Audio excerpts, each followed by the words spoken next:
s'appelle Cannabis sativa. C'est une plante légendaire et mythique. Et pourtant, aucun livre d'histoire ne la raconte.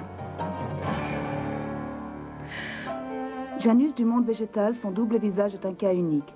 Il y a le chanvre, la plante textile, légale, et il y a le cannabis, la plante psychotrope. Il s'agit en fait d'une seule et même espèce, Cannabis sativa, dont voici l'histoire.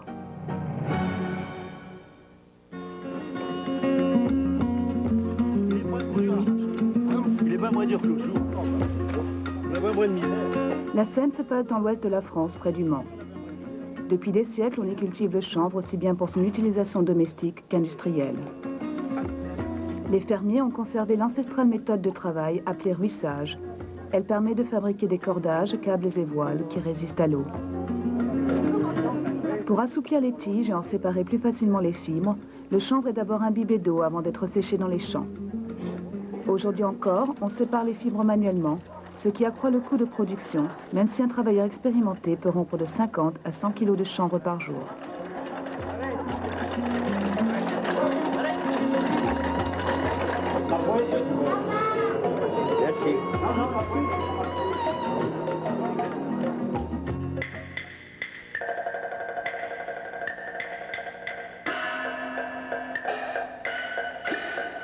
Le cannabis sativa est une des plantes les plus anciennement cultivées par l'homme. Le travail du chanvre était déjà développé en Chine 10 000 ans avant Jésus-Christ. On a d'abord récolté les graines pour se nourrir, puis on a découvert qu'en brisant la tige, on pouvait en retirer des fibres pour faire du papier, des filets de pêche ou même du textile. Les habitants de la Chine ancienne appelaient leur terre le pays du chanvre et du mûrier. Les feuilles de mûrier étaient utilisées pour l'élevage des vers à soie, producteurs du précieux textile que seuls les riches et les puissants pouvaient s'offrir.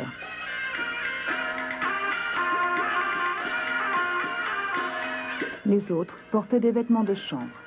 Chanvre se dit ma en chinois, ce qui signifie littéralement plante à deux sexes, à la fois mâle et femelle. Le chanvre fut aussi la première plante à être cultivée pour fournir des armes de guerre. Les Chinois ont d'abord utilisé le bambou pour en faire des arcs, avant de découvrir que la fibre de chanvre était plus résistante. Dès lors, les empereurs firent affecter une partie des terres à la culture exclusive du chanvre.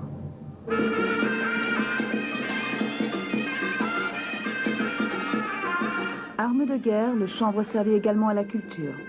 Selon une légende ancienne, l'invention du papier chanvre serait due à Tsai Lun, scribe et eunuque de la cour impériale. Pour attirer l'attention de l'empereur sur son invention, Tsai Lun se fit passer pour mort. Il ordonna que du papier de chanvre soit brûlé autour de son cercueil, puis organisa sa propre résurrection et l'attribua au pouvoir de son invention.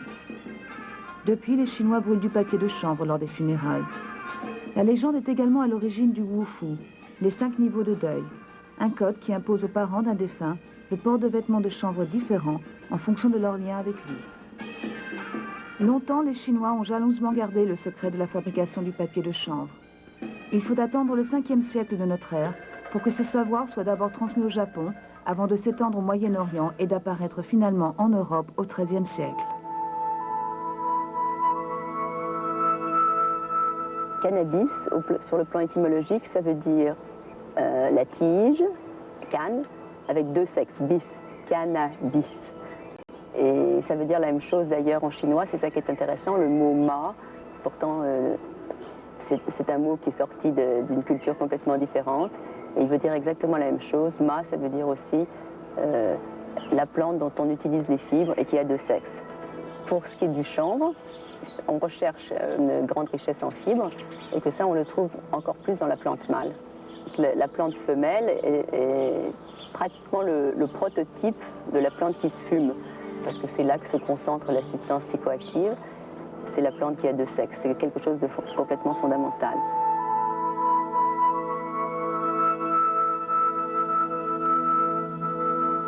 L'utilisation de la plante remonte au XXVIIIe siècle avant Jésus-Christ, lorsque l'empereur Shen-Nung fonda la médecine chinoise. On soignait les blessures de guerre en appliquant des feuilles de cannabis directement sur les plaies. Aujourd'hui encore, dans le monde entier, des médecins plaident en faveur de l'utilisation de fleurs de cannabis comme traitement contre la douleur, notamment pour le cancer et le sida. I'm a cannabis user. I've been using cannabis since I was approximately 9 years old. I've had cancer 10 times. It first occurred in my spine when I was 2 years old. I had a spinal fusion, which fused my first 5 vertebrae together. I went on to have it from 2 to 10, 9 times in 8 years. It occurred once again when I was 15. We treated it with radiational therapy. Through the years, I've gone through radiational therapy, chemotherapy, and numerous forms of surgery.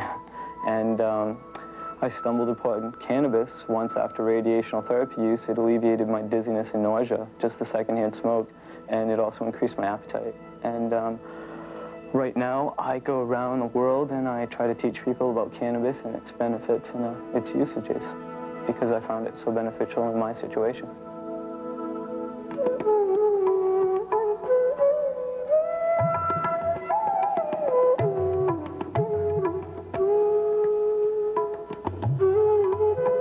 Le cannabis fut également cultivé sur les marches du continent indien, le Kazakhstan, Pakistan, Népal, Cachemire d'aujourd'hui.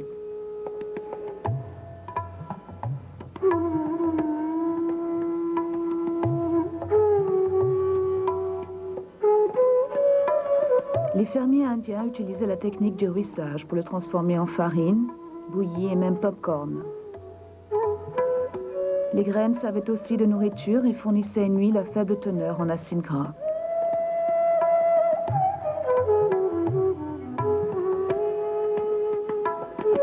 Le cannabis est consacré à la déesse Kali, qui est déesse de la destruction, mais aussi de la réincarnation. Et donc le cannabis sur le continent indien est complètement intégré à la vie religieuse. On consomme du cannabis qui est consacré à la déesse sur un mode religieux, comme on fait nous avec le vin au moment de la communion. Et il y a aussi une utilisation qui fait partie de la vie sociale complètement. C'est-à-dire qu'on ne peut pas imaginer un mariage, on ne peut pas imaginer un baptême sans le cannabis sur le continent indien.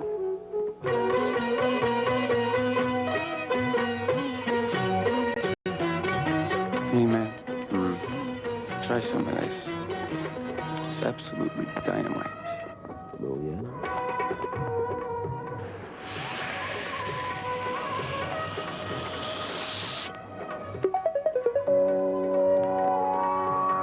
The physical effects of marijuana. The first sensations may be felt instantly after having smoked some grass, or an hour after having eaten it. Usually, you creep slowly into a stoned condition, inch by inch, sliding upward, but if you've eaten it, the effects may come upon you suddenly and strike you full force in the middle of a word.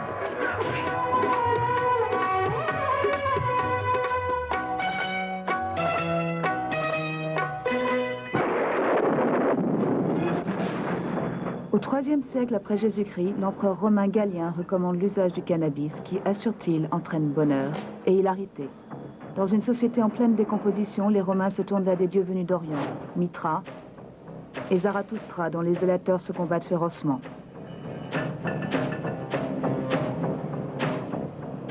The Roman Empire really went to war on hemp. The Roman Empire provides a very good example of the importance, the strategic importance, one might say, of hemp in any society in history. The Romans had hemp arsenals either side of the Alps. They had one in Ravenna and one in Vienna.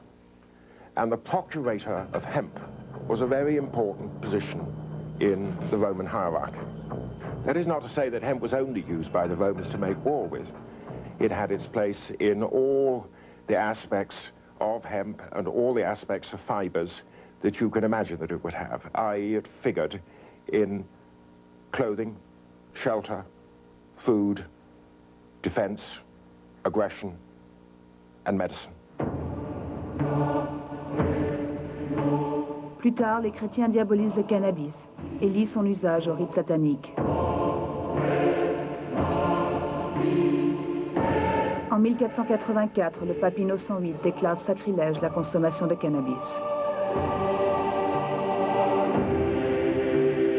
Les connaissances de l'aspect psychotrope de la plante, il semble que ça se soit perdu, en tout cas pour ce qui est des connaissances officielles, et que ça soit devenu en quelque sorte un savoir souterrain, que n'ont continué à détenir que les gens qui avaient vraiment une bonne connaissance des plantes et qui savaient les utiliser pour se soigner.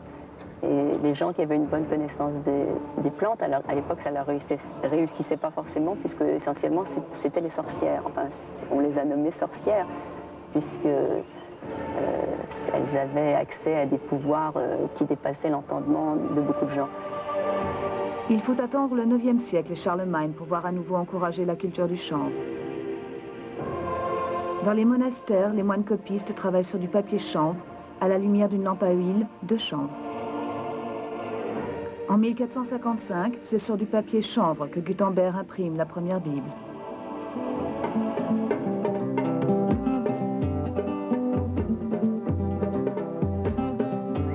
Here we go. Viva la mota! What does that mean? Long live pot.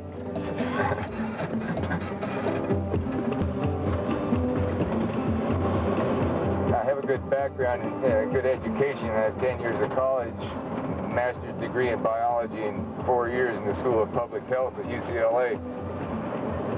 So I started putting together a museum.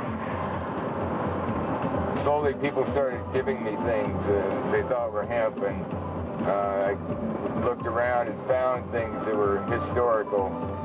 There was a can of hemp seed oil varnish here, and hemp Bible there that I've accumulated, 100-year-old flag, and so on. This is an ongoing educational process. I'm learning every day more and more things. People tell me things about hemp while I'm at the museum, so it's very instructive. My mother's a good example. When I learned the hemp stuff, I came to her and told her, and she says, no, it couldn't be the same plant. I know what hemp is. She's in her 80s now. I said, sorry, and gave her the book, and she's a believer now.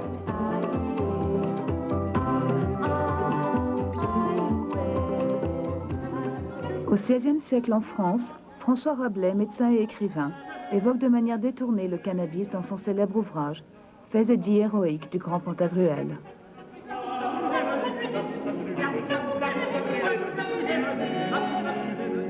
D'une manière générale, il appréciait tellement le cannabis qu'il l'a nommé, d'après son héros Pantagruel, il l'a nommé Pantagruelion. Le cannabis, pour Rabelais, c'est Pantagruelion, et c'est une plante aux vertus si admirables, comme il le disait, que selon lui, si les plantes avaient dû élire un roi, elles auraient choisi un roi de bois, comme il dit, elles auraient choisi d'élire le cannabis, comme la reine des plantes.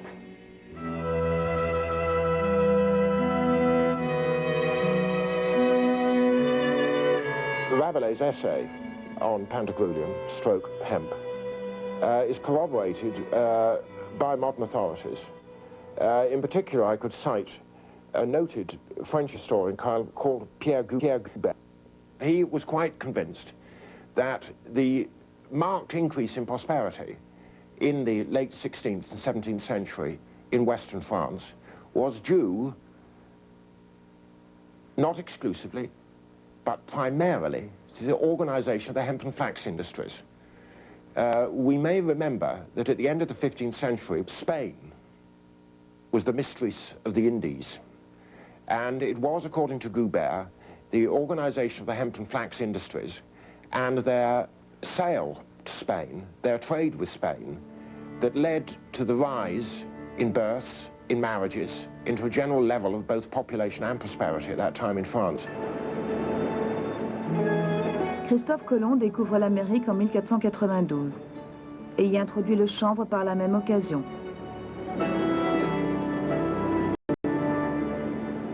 Parmi les cadeaux qu'il offre aux Indiens, on trouve des graines et des vêtements de chanvre. Le chanvre sert à la fabrication des voiles et cordages. Grâce à lui, la France, l'Angleterre, l'Espagne et le Portugal développent leur puissance maritime.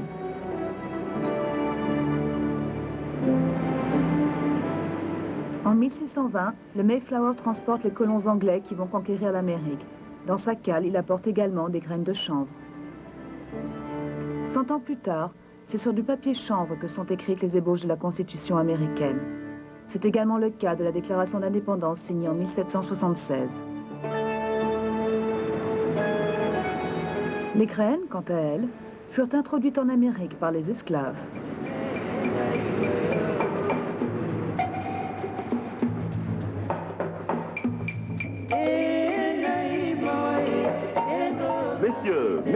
Messieurs, voici un jeune homme en bonne santé, fort robuste, excellent travailleur. 400 piastres. 500 piastres. 600 piastres. Les Africains qui étaient pris en Afrique pour partir en esclavage, ils arrivaient sans vêtements et on leur mettait de grossiers vêtements de chanvre. C'était traditionnellement le vêtement des prisonniers.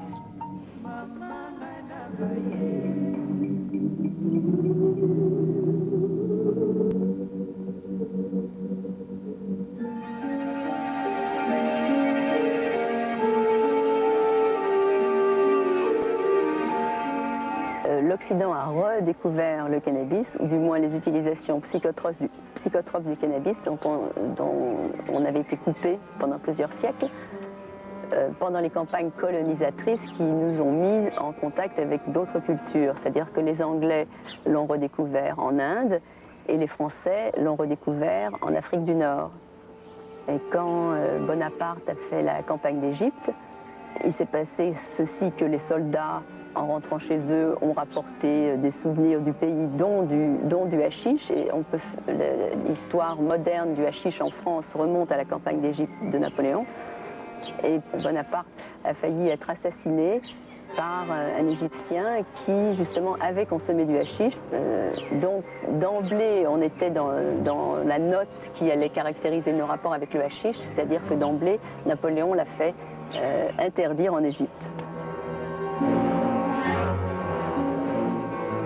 Il y a une théorie qui a longtemps traîné en France et qu'on entend encore parfois citer, et ce serait que le mot assassin serait lié étymologiquement au mot hachichin.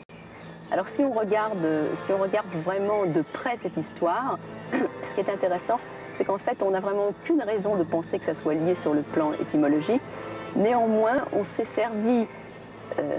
s'en est servi comme d'un argument pour discréditer le cannabis. Et c'est ça qui est intéressant très souvent.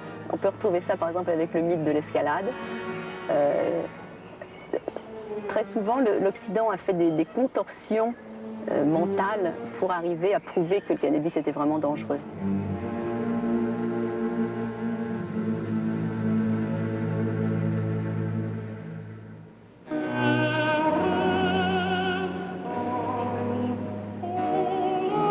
Pendant des siècles, le chanvre reste une matière stratégique pour l'Angleterre.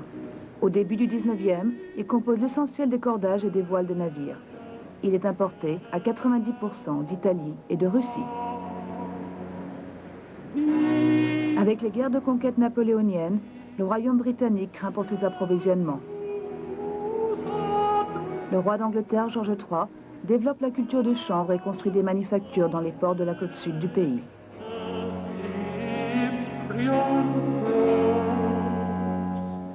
Now, Bridport is a most remarkable seaport.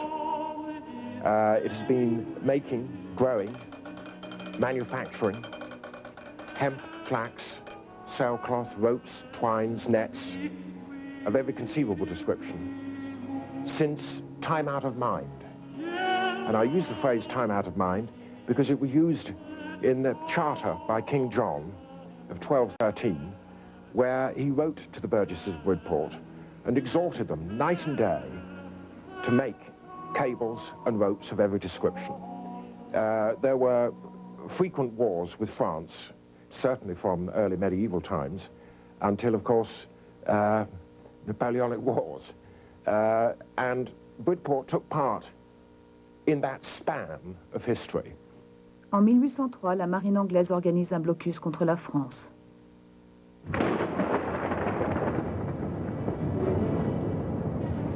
En réaction, Napoléon signe un accord avec le tsar Alexandre Ier.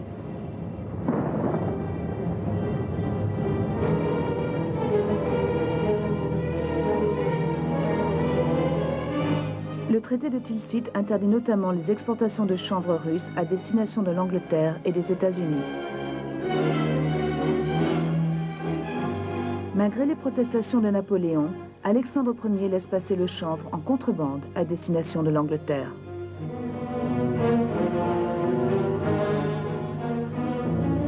C'est l'un des éléments qui pousse Napoléon à envahir la Russie. Mais l'hiver précoce de 1812 oblige ses troupes à battre en retraite.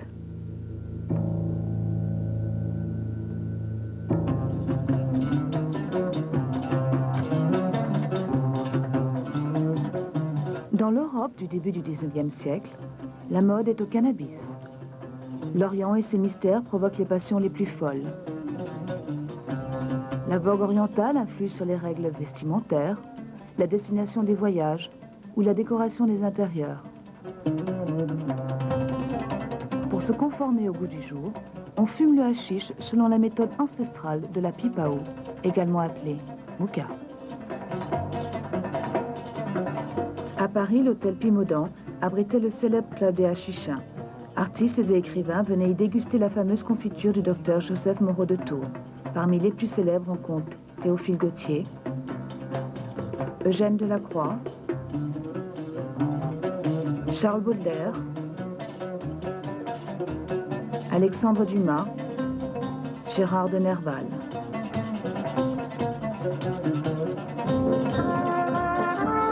La reine d'Angleterre Victoria était également une adepte de la confiture de hashish. Comme de nombreuses femmes de sa génération, elle en consommait pour calmer ses règles douloureuses. Elle prenait également de grandes quantités de morphine. À Amsterdam, le cannabis importé d'Afrique du Sud depuis 1660 se fumait dans les coffee shops.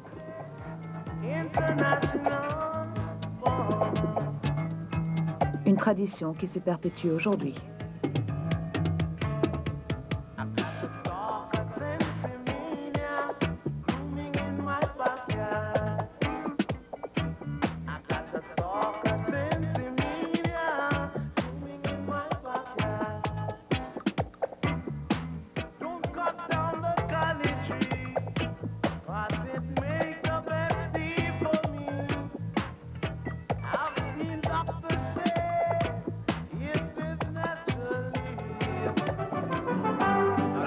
À la fin du XIXe siècle, les émigrants indiens introduisent le cannabis au Mexique, où il prend le nom de marijuana et devient le symbole de la révolte de Pancho Villa avec la chanson La Cucaracha.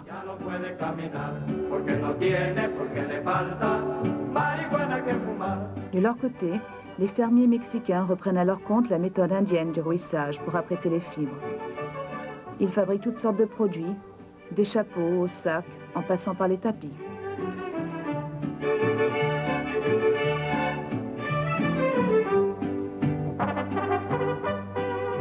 Du Mexique, la marijuana voyage jusqu'au sud des États-Unis. Les Noirs des plantations de coton la consomment pour tenter d'adoucir leurs conditions, rendues encore plus difficiles par la crise économique. Puis, c'est au tour des bidonvilles de Louisville, où le Dixieland et le swing font fureur, de découvrir la fièvre de la marijuana. Elle y est connue sous le nom de reefer. En quelques années, les chansons sur l'herbe font fureur et les clubs de musique fleurissent partout où la communauté noire émigrée s'est établie. Have you ever met that funny reefer man? Have you ever met that funny reefer man? La fièvre de la marijuana, associée à un nouveau développement de l'industrie du chanvre et à une prise de conscience des dangers de l'alcool, commence à faire parler d'elle dans les coulisses du pouvoir. In 1911, New Orleans, and then Louisiana, and Mississippi, and a couple of states along the Mississippi River outlawed marijuana. L'alcool commence à être reconnu comme un danger pour la société. Les femmes américaines forment un groupe de pression et réclament l'interdiction de la vente d'alcool. Viennent les années de la prohibition et leur cortège de violence. L'alcool est à nouveau légal en 1933. Then all of a sudden alcohol was becoming legal again, and all these agents didn't have anything to do, and Harry Anslinger thought, well, we should have a law against hemp, and so did William Randolph Hearst, and so did DuPont, and the three companies got together, and other people claiming the cotton industry joined in to outlaw hemp because it was making a huge comeback. And the reason it was making a huge comeback is that it took 200 to 300 hours to plant, harvest, and make ready for fiber acre of hemp. But all of a sudden, in the 1930s, that 200 or 300 man-hours per acre went down to 1 man-hour per acre. It was a better fiber than any other fiber and previous hemp fibers. And that was the beginning of the end of all fibers, as being the only synthetic. Nylon was the new synthetic, would have to make way for the reintroduction of hemp as an inexpensive fiber, as well as the strongest, the best, the longest lasting, and the softest fiber. The government of the United States outlawed a fiber and forced the rest of the world to swallow it. They swallowed the outlawing of the #1 fiber on Earth for 10,000 years until the 1930s, and then they outlawed it completely. La Chine, le pays du chanvre, fait partie du plan de conquête militaire japonais. But in official Tokyo, seat of an empire which for nearly a decade has been governed by its stern and ruthless military caste, there is more activity, more secret comings and goings than in many a year. The little men who command the world's third largest navy see in the South Pacific the richest of all colonial prizes. The Philippines, a group of 7,091 Pacific islands which, still under the protection of the U.S. flag, constitute the only major hazard to Japanese plans for new conquest in the war year of 1940.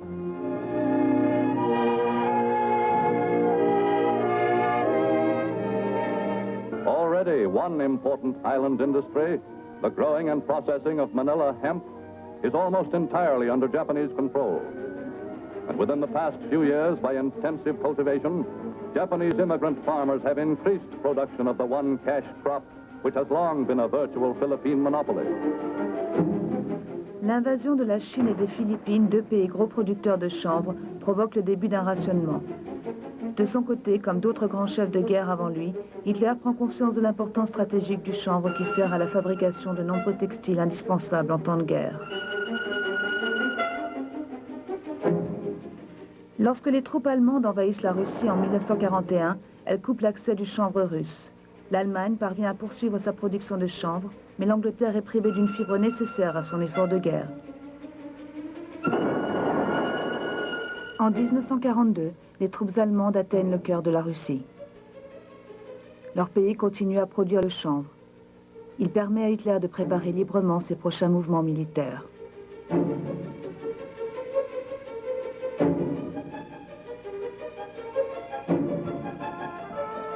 Pour protéger son approvisionnement, l'Angleterre demande à l'Inde d'accroître sa production de chanvre.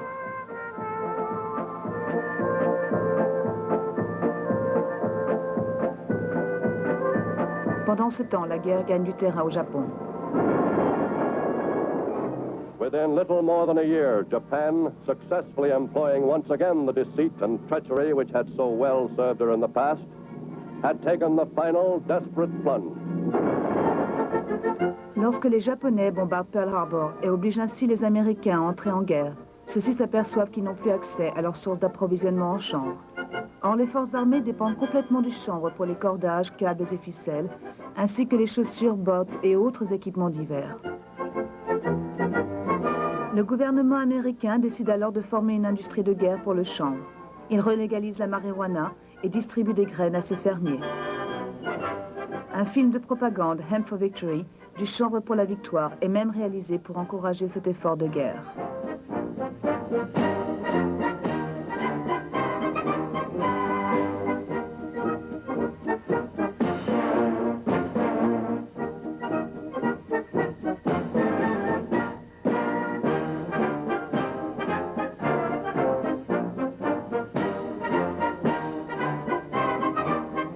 Les forces aériennes alliées dépendent complètement du chanvre.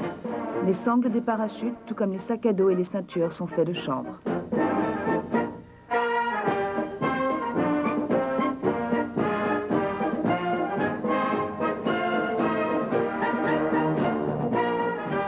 Une fois fois les Japonais chassés des Philippines par le général MacArthur, la production de chanvre retrouve son niveau d'avant-guerre.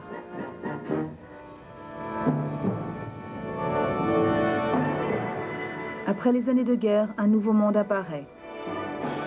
L'Inde obtient son indépendance.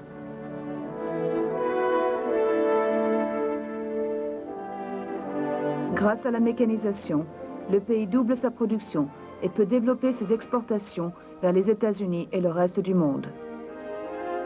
Les États-Unis interdisent à nouveau la culture du chanvre et du cannabis, mais en importent des millions de tonnes pendant le boom économique de l'après-guerre pour approvisionner leur industrie. For this is the port of New York, a sprawling pattern of activity covering more than 1,500 square miles.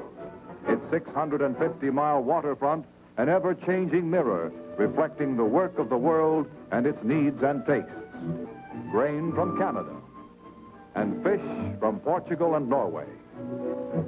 Tires from Akron, and hemp from India.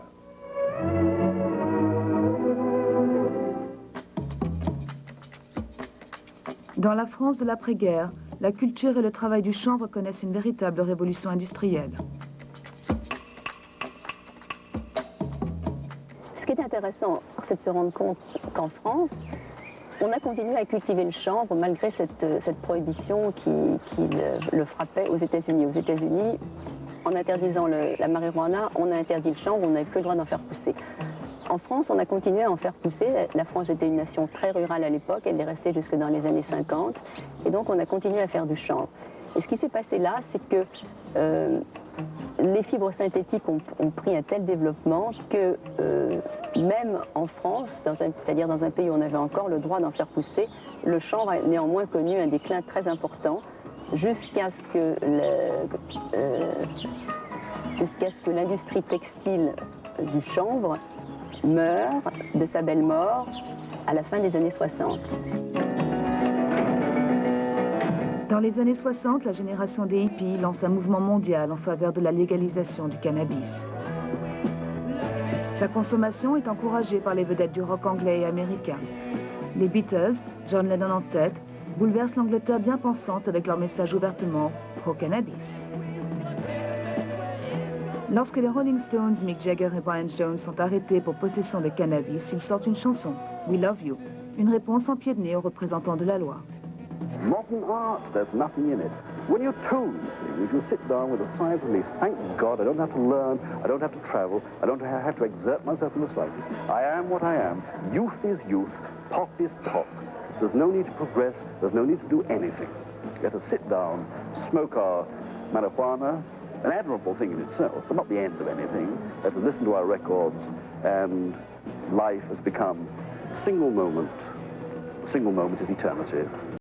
With God, finis.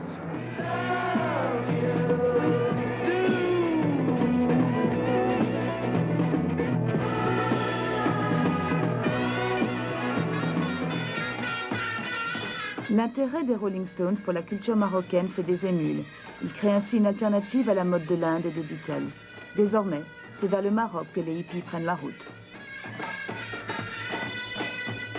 Vous voyez ces quelques champs qu'il y a dans la montagne, c'est du kiff. Et à Ketama, vous ne trouverez pas d'autre culture parce que c'est la seule chose qui pousse. Vous voyez comme ça pousse bien, même devant l'hôtel vous en trouvez. Je pense que si Ketama avait un blason à choisir, ce serait certainement la fleur de kiff.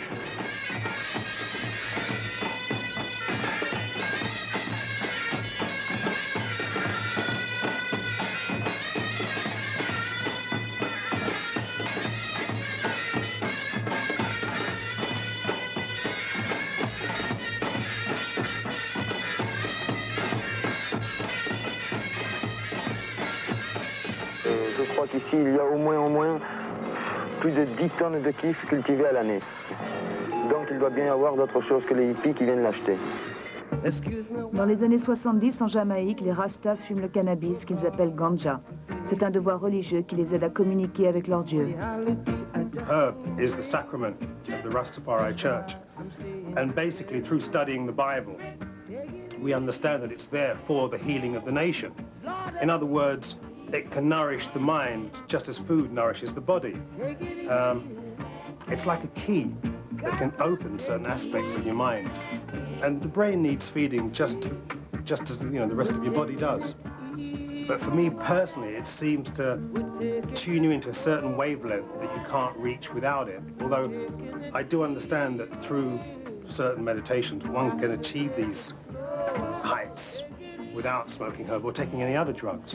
But in the 20th century, I personally don't have the time, so it's like a shortcut to get to this place to help you be creative. And another thing I find really interesting about weed is how through the smoking of it or trying to acquire it, it brings together people of different classes, backgrounds, cultures. And in bringing those people together, there's an exchange of ideas. And through that exchange, other things happen.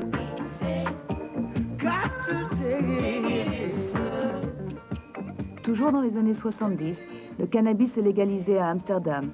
Ben Dronkers devient ainsi le premier producteur légal de marijuana, millionnaire. Hello, my name is Ben Dronkers. I welcome you in the Cannabis Castle and have a look in the Sensi Seed.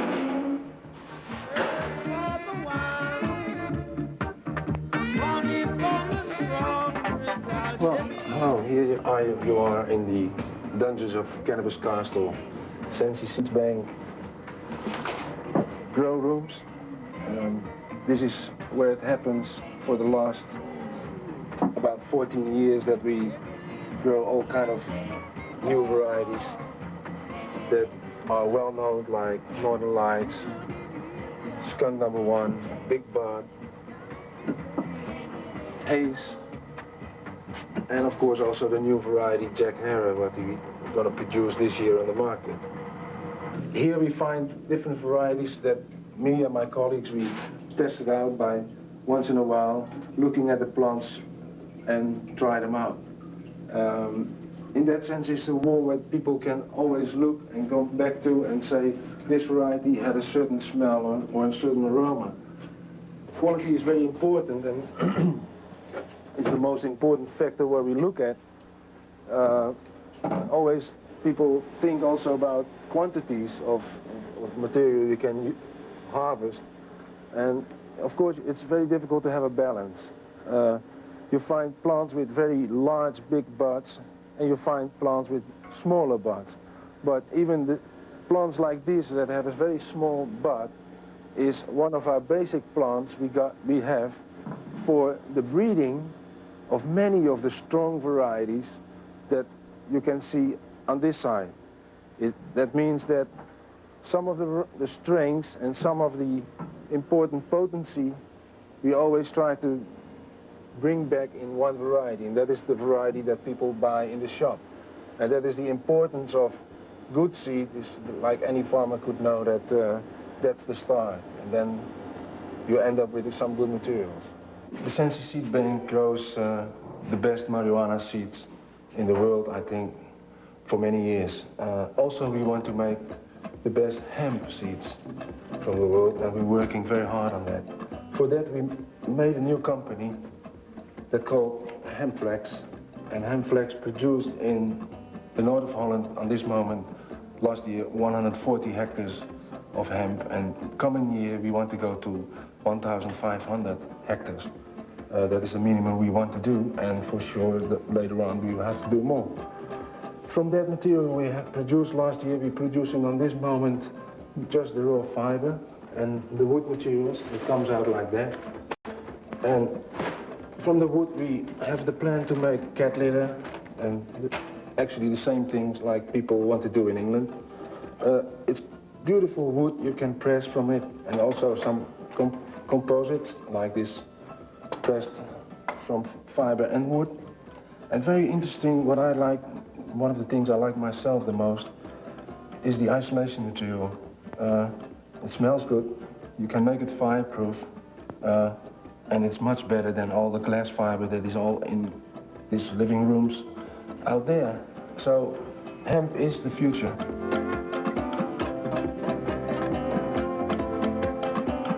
Le chanvre est une culture qui se fait à partir d'un contrat.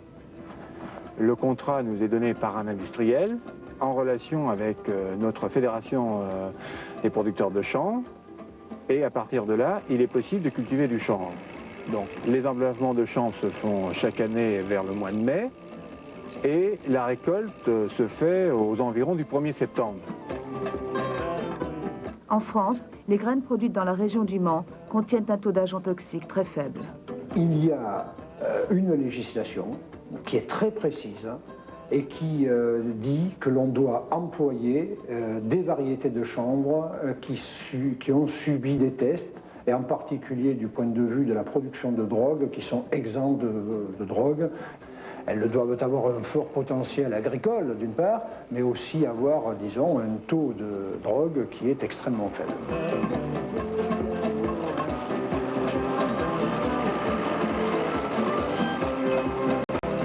Le chanvre a un avenir industriel très important, puisque d'après les essais que nous faisons, les utilisations que nous pouvons faire, on s'aperçoit que le chanvre s'adapte bien à beaucoup d'utilisations industrielles. Bon, le papier, c'est certain, puisqu'on le fait actuellement. Le textile, on l'a fait au début du siècle et au siècle précédent, et actuellement, nous redémarrons cette filière, et nous espérons bien revenir à un top niveau. Quant aux autres applications industrielles, actuellement nous avons beaucoup de demandes, françaises et étrangères, pour tester cette matière. Un exemple parmi tant d'autres sur le plan industriel, un industriel allemand nous a demandé de la matière pour essayer d'incorporer dans le cadre de la fabrication de plaquettes de francs le chanvre, car c'est un produit très résistant et qui n'est pas du tout toxique, qui n'est pas nocif pour l'individu. Le renouveau du chanvre attire l'attention du magazine High Times, la Bible américaine du cannabis, qui envoie Ed Rosenthal, journaliste intrépide, visiter l'Europe et la Hongrie pour en ramener des photos. Ed vient de publier son ouvrage Hemp Today, le chanvre aujourd'hui.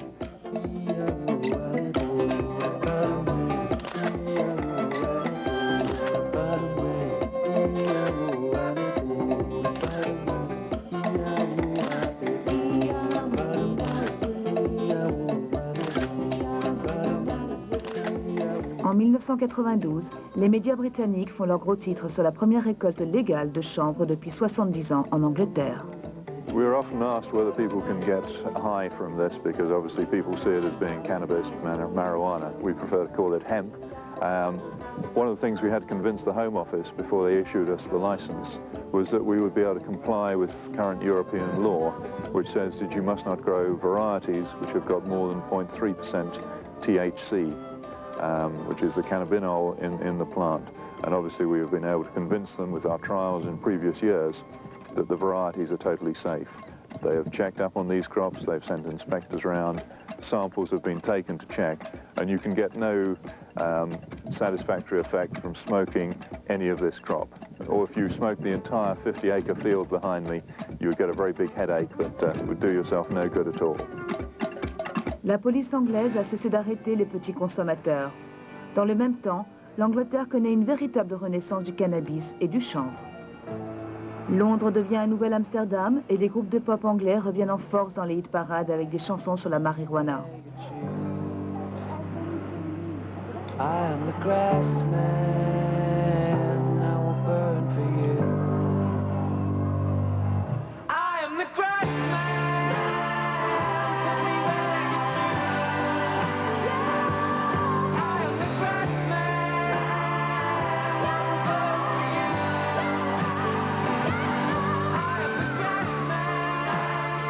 La prise de conscience écologique qui a suivi cette mode du cannabis est à l'origine de l'apparition en Europe d'un marché de vêtements et de produits de toutes sortes.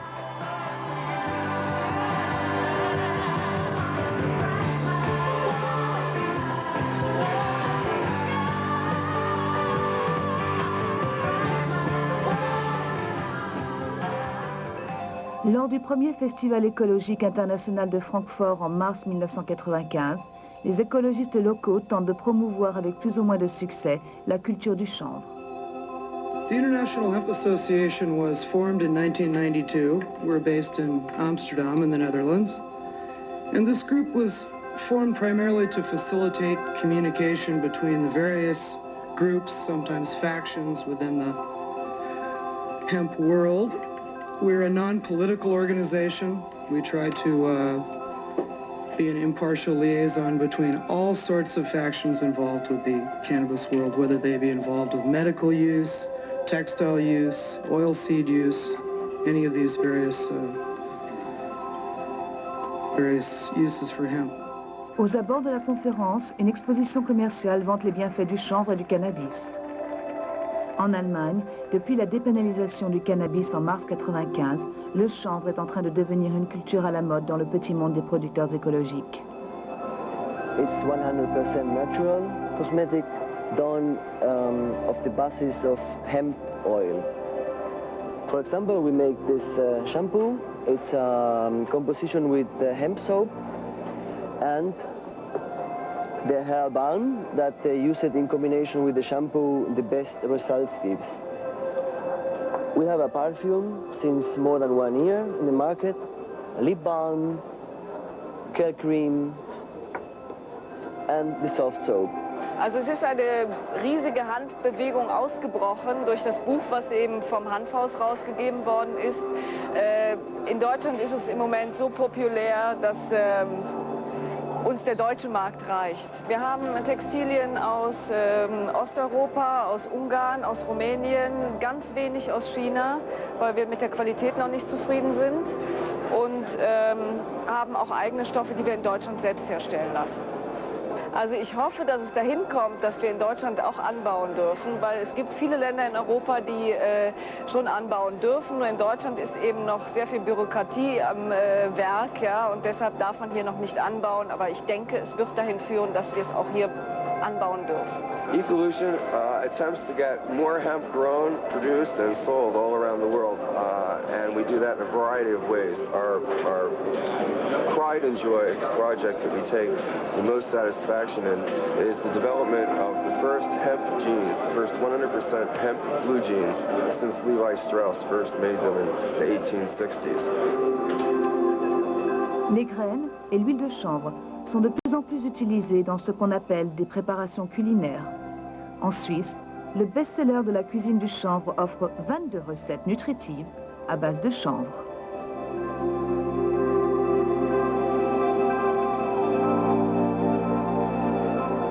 My name is Matthias Bröckers. I'm a journalist and writer, and I edited Jack Herer's book, The Emperor Wears No Clothes, in Germany. We added a lot of scientific data and stuff on the German and European history of hemp to the American Emperor Wears No Clothes, and so the book went a bestseller in Germany immediately. We started Hanfhaus, a company which is developing and selling products from hemp, and the most important and most revolutionary product is Sativa, a washing detergent from hemp oil. Also der wichtigste Unterschied ist sicherlich das, dass Hanf ökologisch angebaut werden kann, dass es keine Herbizide braucht, keine Pestizide, dass es ein nachwachsender Rohstoff ist, der nicht durch irgendwelche chemischen Sachen gepusht wird. Das ist sicherlich das Allerwichtigste. En France, on construit même des maisons avec du chanvre aggloméré. Des constructions que leurs promoteurs assurent à l'épreuve du feu et de la décomposition. Le matériau supporterait l'usure du temps et ne perdrait aucune de ses propriétés d'isolant naturel. Hemp can save the world. Hemp, it can give you food, clothing, shelter, the three basics, then paper, the thing man needs more than anything else in the world. It can give you oils for your brain, for your membrane that you can't get from any other source. It can give you good protein. It can give you all the benefits that the ingenuity of the mind of man can conceive of. It can do that easily because of the enthusiasm that people will have toward a whole new industrial set of tinker toys to balance against the tinker toys of oil. The people who are cutting down the forests, the big businessmen who want to profit right now, not a profit 20 years from now. People who are not trying to think in terms of construction, but they're thinking absolutely in terms of destruction. Now, whoever these people are, they are small men at the center of things. put hemp into the mix, and maybe some of them would get shuffled to the outside, and maybe we'd have a happier life. Anyway, as a science fiction writer, I tell you that hemp is an excitement to me because it's like the miracle ingredient, newly discovered but ancient as time, that can solve all the problems.